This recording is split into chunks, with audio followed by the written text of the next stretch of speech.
Shalom,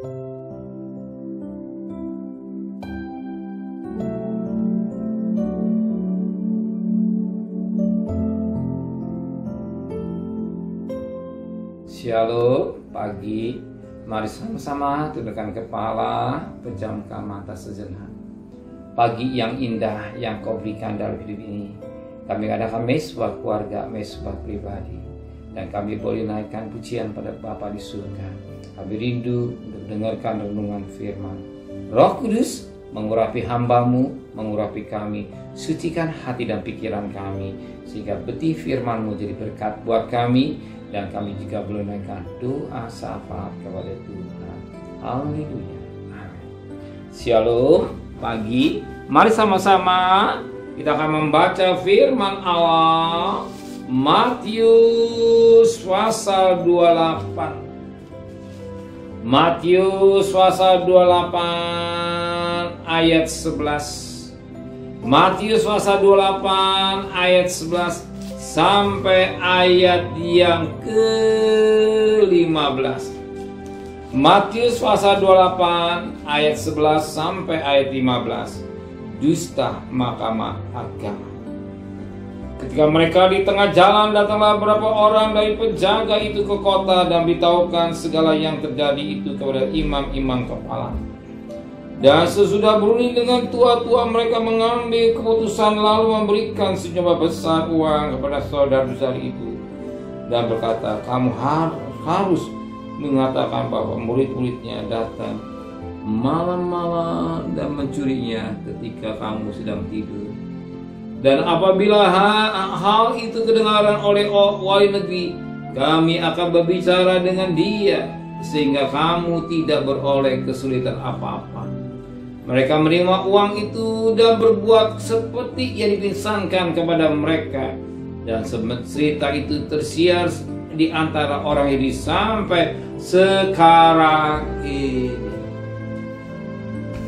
Manusia butuh uang untuk transaksi, untuk kebutuhan hidup.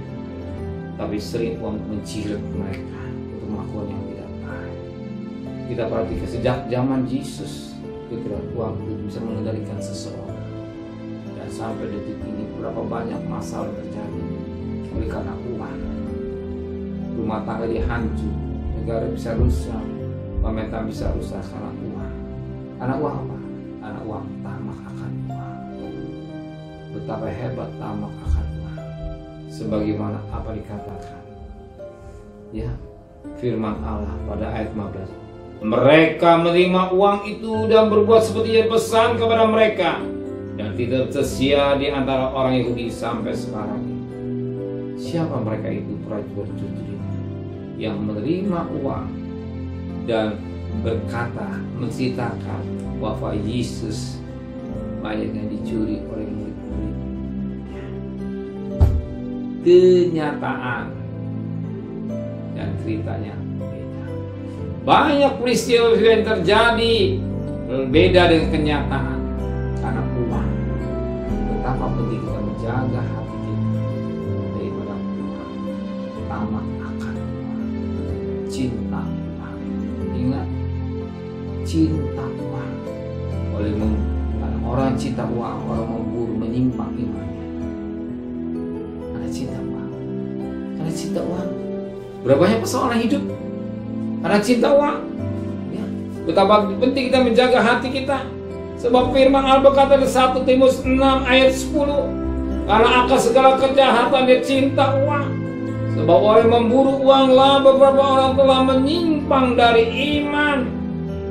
Baca dirinya dengan berbagai-bagai iman yang bisa beda, menyimpang cintanya kepada Tuhan lupa karena uang. Maka pagi hari seorang sangat dekat cari Tuhan utama uang. Tuhan juga tahu saudara. Amin. Maka serahkan segala persoalan saudara kepada Tuhan. Dia Maha tahu dan Dia pasti memberkati hidup saudara. Amin. Mari sama-sama berikan kepala. Jamkan mata sejenak. Terima kasih Tuhan buat limpahan firman-Mu, buat teguran firman-Mu, buat nasihat firman-Mu. Kembalikan kami besok pagi dengan tubuh yang sehat, dan kami akan bekerja, berdagang, sekolah, kuliah, serta perjalanan kami. Kami percaya berkat Allah sudah sedia buat kami.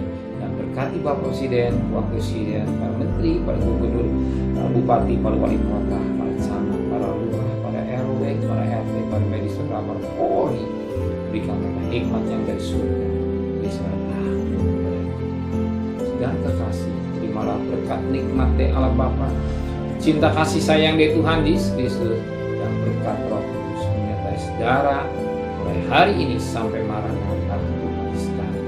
Yang cinta Dia katakan amin. Tuhan memberkati.